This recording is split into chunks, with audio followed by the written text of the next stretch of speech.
Willkommen zu dieser technischen Anleitung zum Conga 4090. Wir sind Kelatos Informatiker, Spezialisten für technische Reparaturen.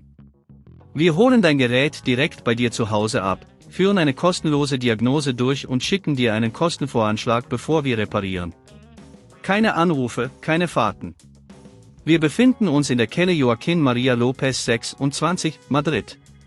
Bequem, transparent und professionell. Link in der Beschreibung. Der Conga 4090 kann manchmal komische Geräusche machen. Dies kann durch einen verschmutzten Motor oder abgenutzte Teile verursacht werden. Wenn das Problem nicht rechtzeitig behoben wird, kann es zu weiteren Schäden kommen, die die Reparatur aufwendiger und kostspieliger machen. Für die Reparatur benötigen wir einen Kreuzschlitzschraubendreher, einen Torx-Schraubendreher, einen Pinsel zur Reinigung, eventuell eine Zange und ein neues Motorteil, falls erforderlich. Um die Conga 4090 sicher zu öffnen, beginne damit, die Schrauben an der Unterseite zu lösen. Achte darauf, die Schrauben an einem sicheren Ort zu lagern, damit du sie später wieder verwenden kannst.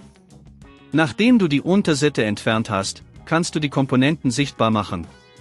Der Motor ist meist leicht zu erkennen, da er in der Mitte des Geräts sitzt. Um den Motor zu lokalisieren, höre auf die Geräusche, die das Gerät macht, während es läuft. Wenn du den Motor gefunden hast, überprüfe die Kabelverbindungen und ziehe sie vorsichtig ab. Wenn du das Motorteil ersetzen musst, löse die Schrauben, die es an Ort und Stelle halten, und ziehe es vorsichtig heraus.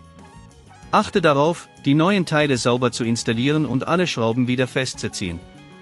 Wenn dir das an dieser Stelle zu kompliziert wird, denk daran, dass wir bei Kelatos dein Gerät zu Hause abholen und es dir repariert zurückschicken. Nachdem du alles wieder zusammengebaut hast, schalte die Conga 4090 ein, um zu überprüfen, ob die Geräusche verschwunden sind. Achte darauf, dass alles ordnungsgemäß funktioniert, bevor du das Gerät wieder in Betrieb nimmst. Um zukünftige Probleme zu vermeiden, halte die Conga 4090 sauber und überprüfe regelmäßig die Teile auf Abnutzung. Dies kann helfen, unerwünschte Geräusche und Schäden zu verhindern. Wenn du kein Risiko eingehen willst, bei Kelatos holen wir dein Gerät ab, reparieren es und liefern es dir nach Hause, in der ganzen Schweiz. Link in der Beschreibung.